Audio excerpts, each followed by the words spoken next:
Good afternoon, everybody. Welcome to this month's ISE webinar, Preparing the New Generation for Work. Really pleased to have Michelle from JobTeaser, who's going to be presenting this webinar that's based on some work that they've done in partnership with WISE and with Ipsos, that Michelle will tell you more about. So you'd have had the invites, but the things that we're hoping to cover are, how prepared are the new generation and how do they feel about their future of work? What role do stakeholders play in supporting young people to prepare for the future? And what is important to this generation in selecting where to work? It's a pretty comprehensive study, which is why we were keen to have it as one of our webinars. I mean, there's not many that have sort of this number of recruiters and young people and also have this sort of European wide reach. So I think we're going to get some good insights. The format of the webinar is, so Michelle's got sort of roughly 45 minutes of presentations to go through. On the GoToWebinars software you've got, you'll see there is a question box. So if you've got questions as you go along, please type them in, and what we'll do at the end, we'll have a Q&A session where we'll go through those questions. So feel free to sort of type in as you go along, and then I'll kind of sort of moderate all that towards the end. And then if you've got any sort of questions or anything you want to ask as you're going through, then you've got the chat piece that you can ping it through. So that's enough from me. Without further ado, I shall hand you over to Michelle. Over to you, Michelle. Thank you. So I just want to check that you can see my screen, first of all.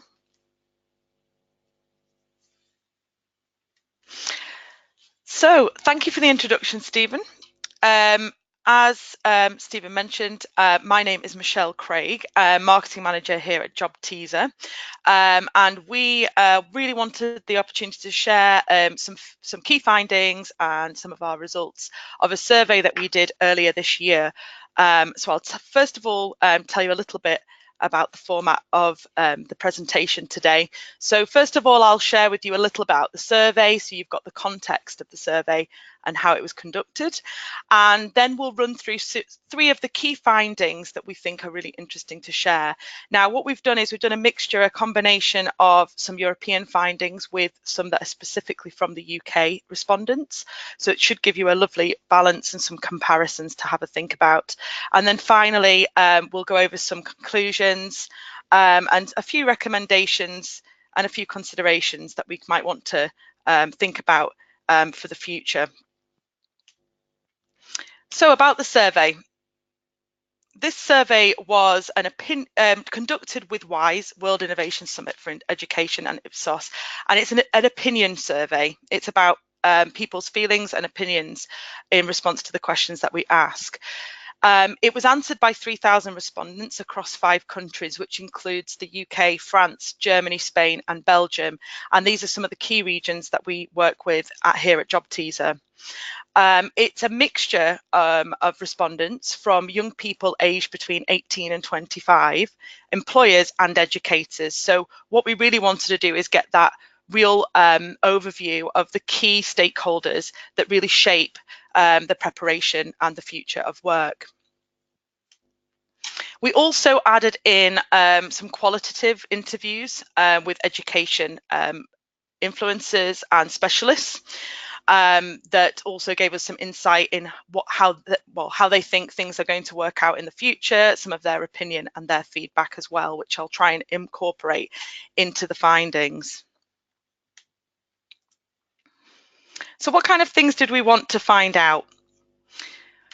Well, where we stood from a JobTeaser perspective was that we speak to and work with a lot of students, and they're hearing a lot at the moment about things that could potentially have a negative connotation. Things like 85% of the jobs that will be available in 2030 don't even exist yet, That creates quite a lot of anxiety and uncertainty and a lot of unknown. Increasingly, students are hearing more and more about the impact of technology and the impact that might have on their future jobs. And, you hear about technology taking over people's jobs, and things like what they're learning at university now could be obsolete in only a few years' time.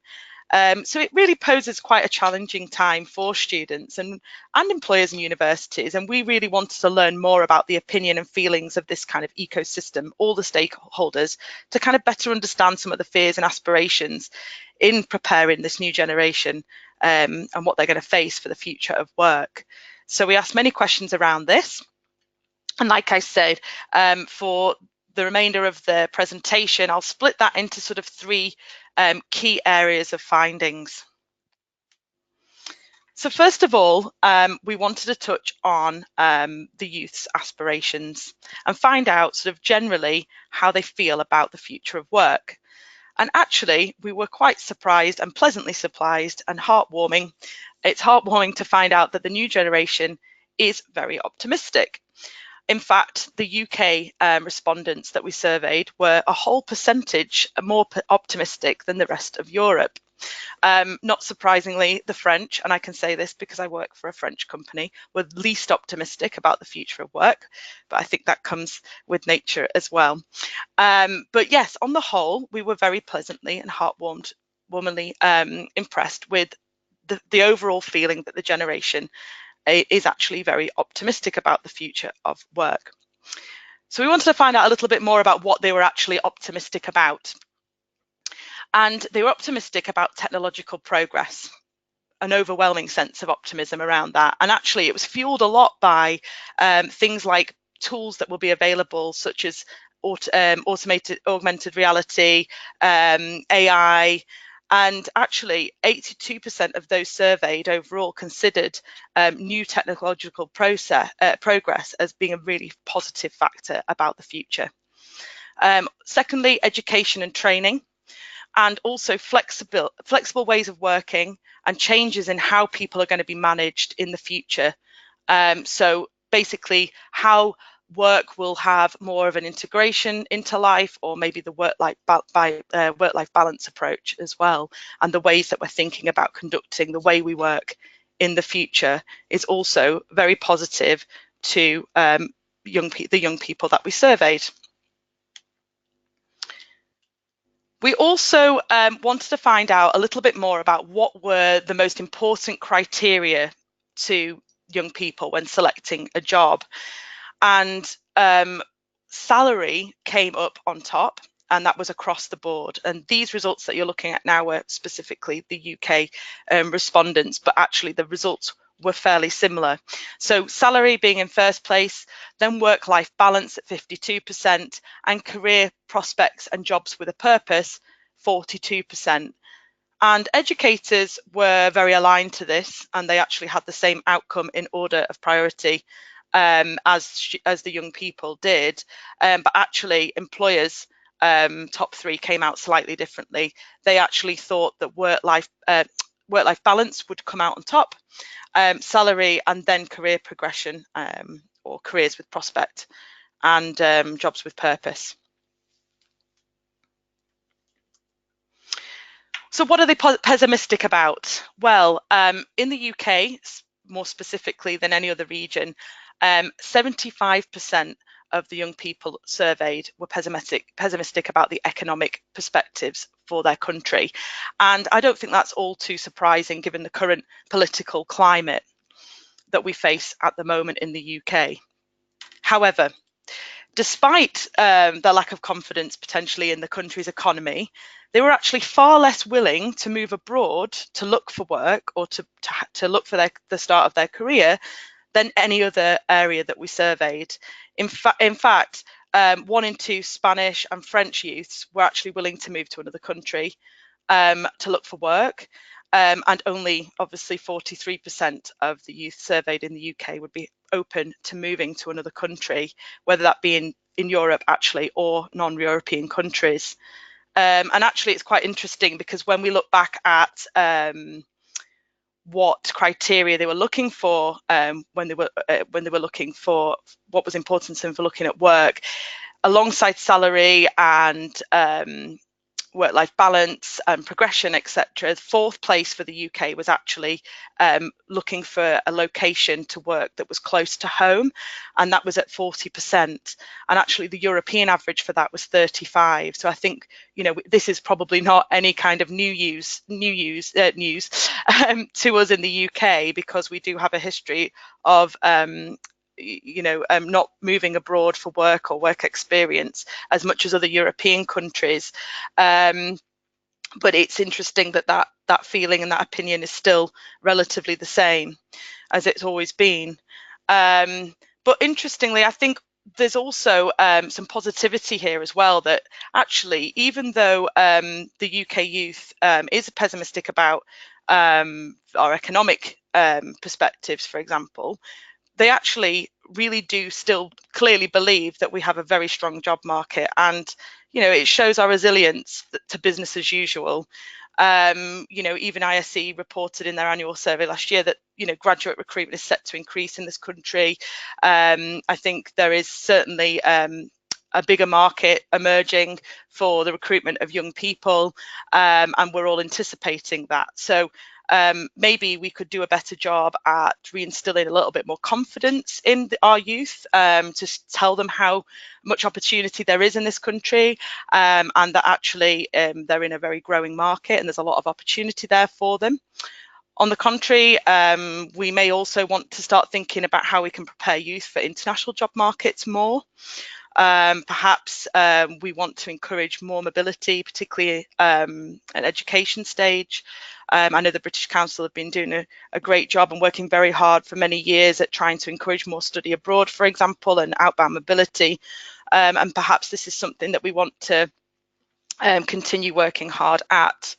And then likewise, there's another perspective here. There's an opportunity for us in our market too, because we all are experiencing skill shortages. We're looking for the best talent, and that talent pool is increasingly international. And this really shows that there is the willingness from other countries to move for their jobs. So there is absolutely a market there, and potentially a relatively untapped market, graduate market, to recruit more students from other countries into the UK.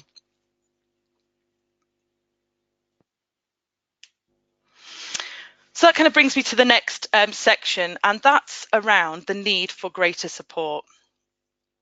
So although these people are young people are willing to move, they're very optimistic about the future of work, they actually feel that there's an overwhelming need for more support. So 1 out of 2 of the young people that we surveyed did not feel prepared for the job market. And 9 out of 10 young people in the UK would like to be better supported as they define their professional choices.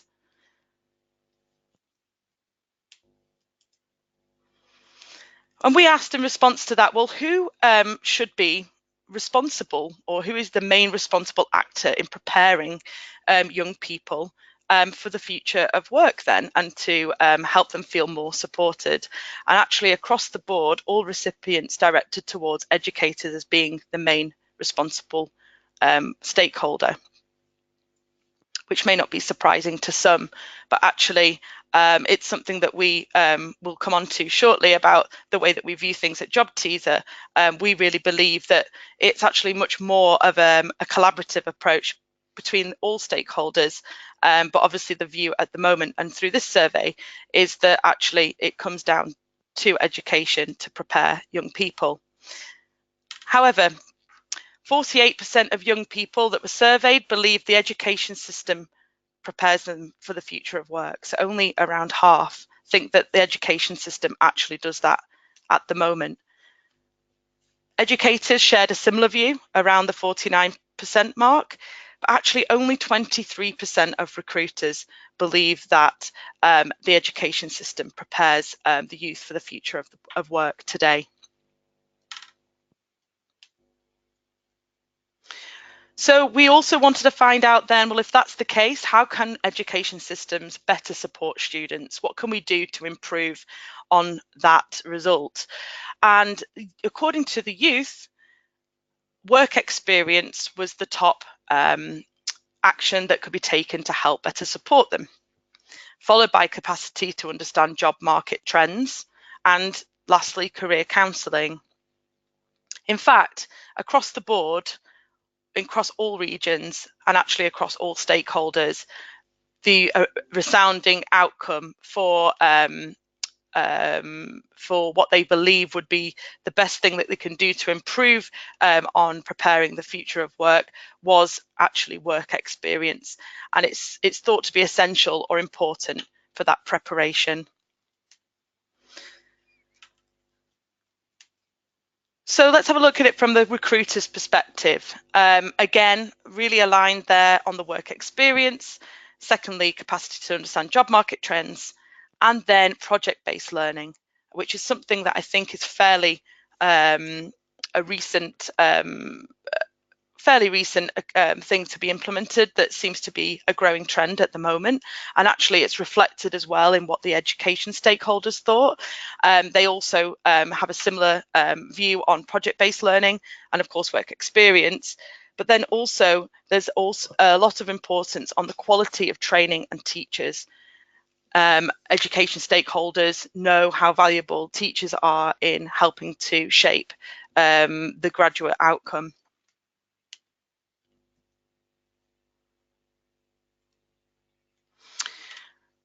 So what subjects might be important to preparing for the future? And according to youth, computer science came out top, followed by coding and then ethics. And actually, when we compare that to what educators and employers thought, there is quite a mismatch here.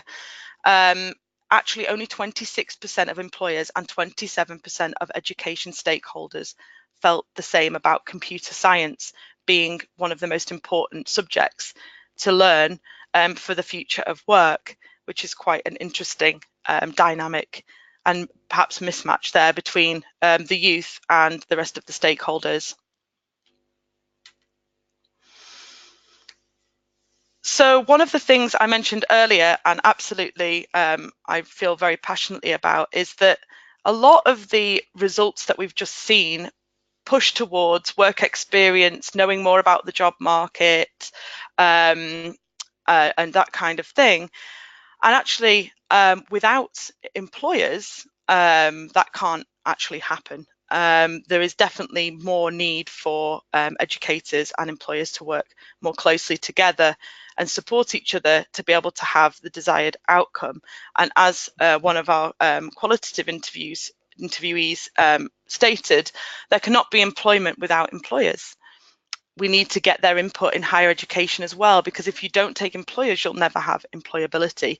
And I think this still shows quite a gap there in that section between what you think and what employers and educations think, and how they're working together. But absolutely, you know, the responsibility can't possibly just come down to one area of this ecosystem of preparing young people for the future of work. We also see that potentially employers may be underestimating the importance of teacher training and the teacher quality in their role in preparing the new generation as well. You know, absolutely, more and more we need to embed future skills and future needs of employers within the curriculum, and actually teachers are going to be responsible at delivering that to a large degree. And what Simon Bartley, president of World Skills International, has said is, in the future, teachers will help individuals in their career path. They'll have to be able to teach technology, and subjects will not only be subjects like maths and history and French, but they'll also have to teach people to be able to learn and throughout life, and using different technologies and different skills and new skills that are going to prepare them and help them develop in the future. So perhaps there's a little bit of underestimating happening in that area. And then lastly, the other observation that I'd like to make is around how we educate students better on job markets. I mean, that came up earlier in the results. The capacity to understand what job market trends there are available. And we hear this a lot actually when we're speaking to universities across all regions, one thing that they absolutely say they struggle with is kind of trying to show students what kind of opportunities are available to them, what kind of roles exist and how they can align themselves with those roles. Students often look at a company and presume through their perspective that maybe they wouldn't be able to work there, or that they don't have the skills and knowledge to be able to work at that company or fit in with that environment.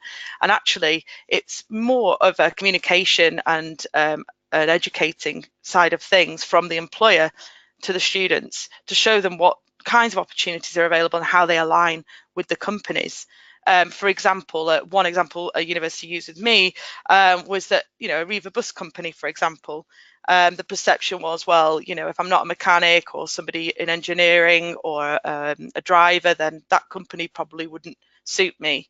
And actually behind the scenes, there's a huge amount of opportunity in all the operations, a creative side. They do some fantastic marketing campaigns, PR, finance and HR. And sometimes it's really about trying to show students what is available to them, and it's really down to communication and being able to show them what they could potentially enter into in terms of their career. So there's definitely a gap there, and it's something I certainly hear about on a regular basis.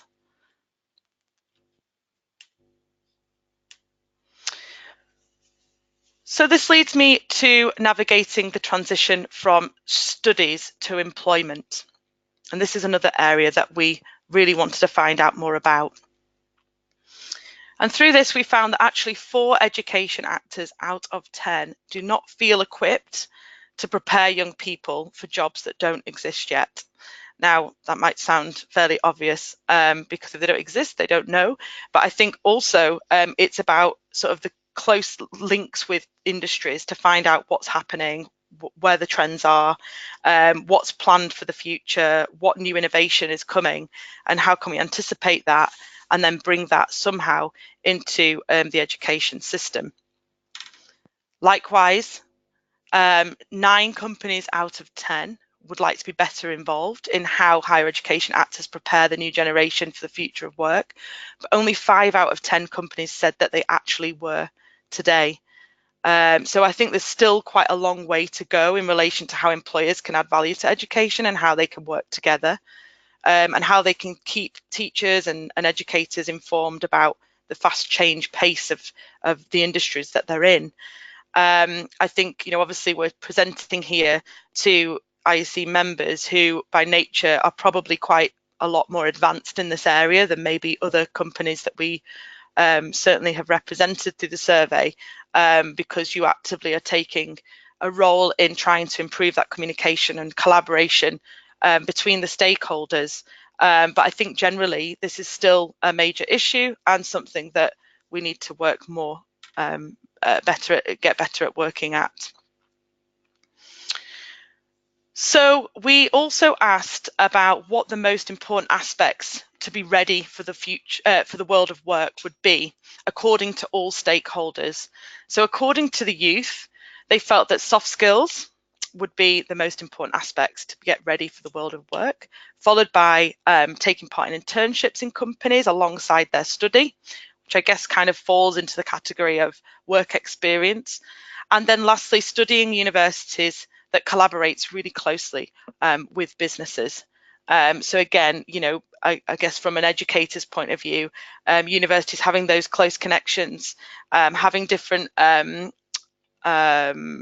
ventures that they can promote and market to students when they're looking at what university to choose is highly important. And then from a recruiter's point of view, they were very aligned with the youth's point of view, exactly the same level of priority between soft skills, internships, and then studying in universities that collaborates closely with business. And then just a slight variation from education stakeholders. So again, they absolutely align with the soft skills, internships, and working closely with business, but also what came third was having a good degree and the quality of the education that they're receiving. Perhaps it could lead us to think more about how, or if all of these things were combined in the degree, what kind of value that could really give to young people when they leave university. So we also wanted to delve a little bit deeper into what these soft skills and the skills would be and needed, and the importance of skills that would be required in the next 10 years. And there's some interesting results that come from this. Employers are looking really at the ability to self-train, flexibility, adaptability, and they share that view quite closely with educators. But students or young people that we've surveyed tend to think a little bit more differently. They've prioritised computer skills and the ability to interact with AI tools. They also do align slightly on the flexibility side. Foreign languages, but obviously this is a European perspective. Actually, when it came to UK young people, foreign languages was only 21% in terms of importance. What would be important at work in the next 10 years. And also the ability to self-train. There was quite a discrepancy there between what the youth thought and employers and educators. And actually we know just from research and some of the feedback we had from the qualitative interviews, the ability to self-train is certainly going to become one of the most important skills to have in the future, and perhaps young people just don't know that well yet. We were also able to draw some conclusions around how the youth see themselves and their own perspectives. So the youth seem to underestimate the importance of ethics, flexibility and adaptability in soft skills, but overestimates their own capacity to self-learn and be more adaptable. And we could see this here when we asked the question around, do you think you're already well prepared and sensitized to the following skills and competencies? So do they already have these skills and do they already feel prepared? And actually 62% felt that they were already prepared or already had the competency to self-train, whereas recruiters and the education system actually didn't feel quite the same. They viewed that lower. There were quite a few areas and where they all agree. So computer skills, creativity, working in a team, these are things that is a shared view that the youth are already capable and already prepared at. But of course, it also highlights here the difference in how the youth are perceiving themselves and their own abilities in relation to employers and educators, where they don't think they're already skilled in these areas, such as ability to self-train, empathy and leadership as well at the bottom here.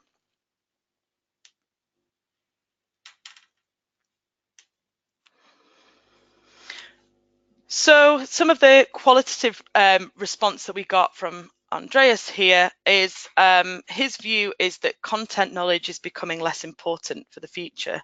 And that means what you know, but it's more about what you can do, and that's going to be a bit different. And in the education system, we spend a lot of time teaching young people knowledge, but we don't give them the opportunity to question the established system. And in the future, imagination and curiosity are going to be very important. So I think there's still, again, work to do in improving soft skills training that's going to meet the expectations of recruiters. Again, how we collaborate more between employer and universities, and maybe even create a more mainstream collaboration.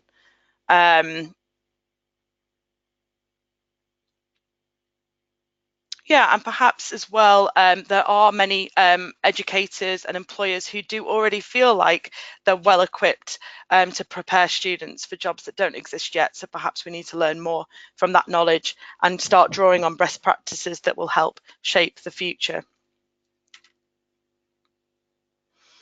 So some conclusions and recommendations in light of what we've seen in those three sections.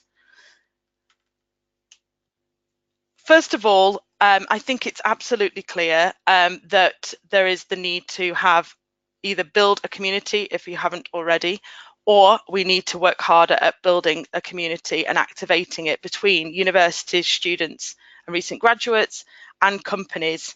Certainly at JobTeaser, we believe it's not the responsibility of the education system alone, but of the students, employers and education actors working together in this ecosystem, and that it's an ecosystem that's absolutely necessary to align to the needs and expectations of the future.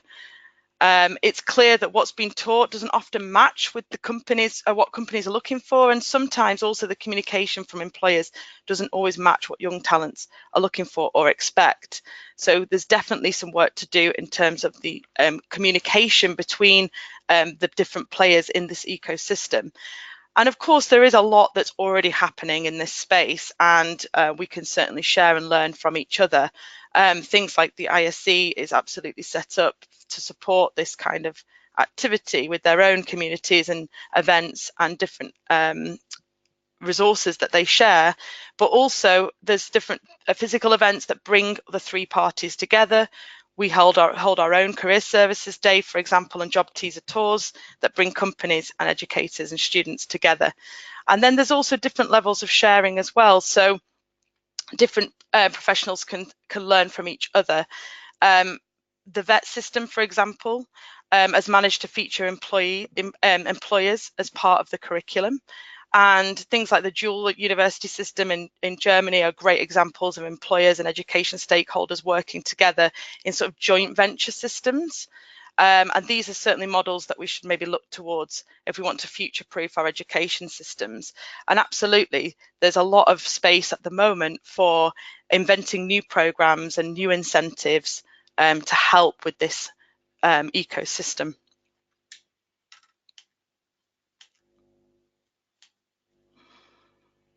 And then secondly, it's about recognizing that the future needs to be co-designed to enable the best prepared workers of tomorrow. So how can that happen? How can industry help embed skills that are required, etc., work experience in the education systems? Perhaps educators are kind of maybe on a fine line to thread between educating for employment and educating the citizens of tomorrow, and that's a kind of fine line, but actually I think that they're not opposing, they're very aligned, and actually maybe the education system could contribute to setting that agenda more and looking at it as a collaborative approach. I certainly think from the viewpoint of my own experiences, but also talking to educators and companies a lot of the time, and students, I think sometimes historically, like the careers service and employability in a university has often been kind of a department of the university. It's one of the services that you can access. And actually, you know, I more and more believe that, you know, university is actually part of your career. So maybe there needs to be more of a mindset shift about university and education being part of the career, the journey that you're on, and actually not the other way around. And maybe that could help start embedding the careers, your careers path and your career readiness a lot earlier in the process.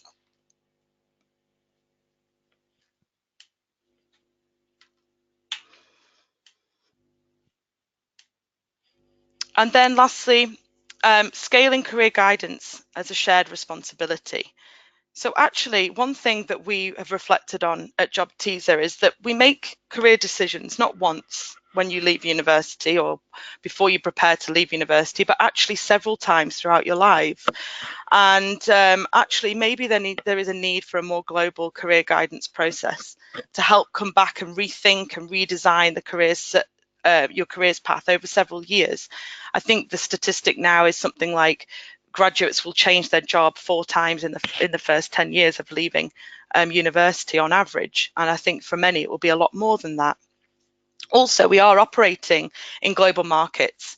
Our companies are international, and actually we do share the same problems. I mean, this survey showed to us that generally from an educator and an employer perspective, actually the challenges are the same. The viewpoints are very, very similar, and actually we've got a lot in common. So this is a global problem, and we know this also through the skill shortages that we're having, and that this is a global problem. So perhaps there needs to be more of a global recognition of how we can work better at this ecosystem. And then lastly, the tools and the methods and the shared practice to help support this activity. There's a lot of talk about how technology can help scale career guidance, how it can help reach more people, so that it's not just affecting the young people who are more proactive in their career choices, who maybe go and seek information and advice, but actually gets the message out to people who maybe are much harder to reach. And actually, we should be working towards a perfect blend of the human touch and technology. And we're certainly working on that in our research and development and innovation at JobTeaser. And one thing that the tools certainly could help us do, and what we should look to work towards, is using tools to help improve the communication between everybody in the ecosystem.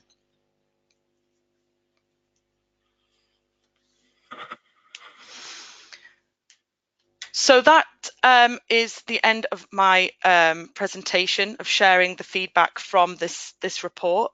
The full report is actually downloadable, and I believe ISE are going to put that into the chat so that you can download the full report. There is a lot more information in there than what's been shared today. But you can download it for yourself and read that. We also have a lot of different insights through our blog. We have a blog called Inspiring the New Generation and Recruiting the New Generation.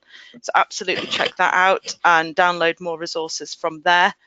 And yeah, I hope you found that interesting, and it'll be useful now to see if we've had any questions or if there's anything that Stephen you'd like to add to the feedback. Thank you.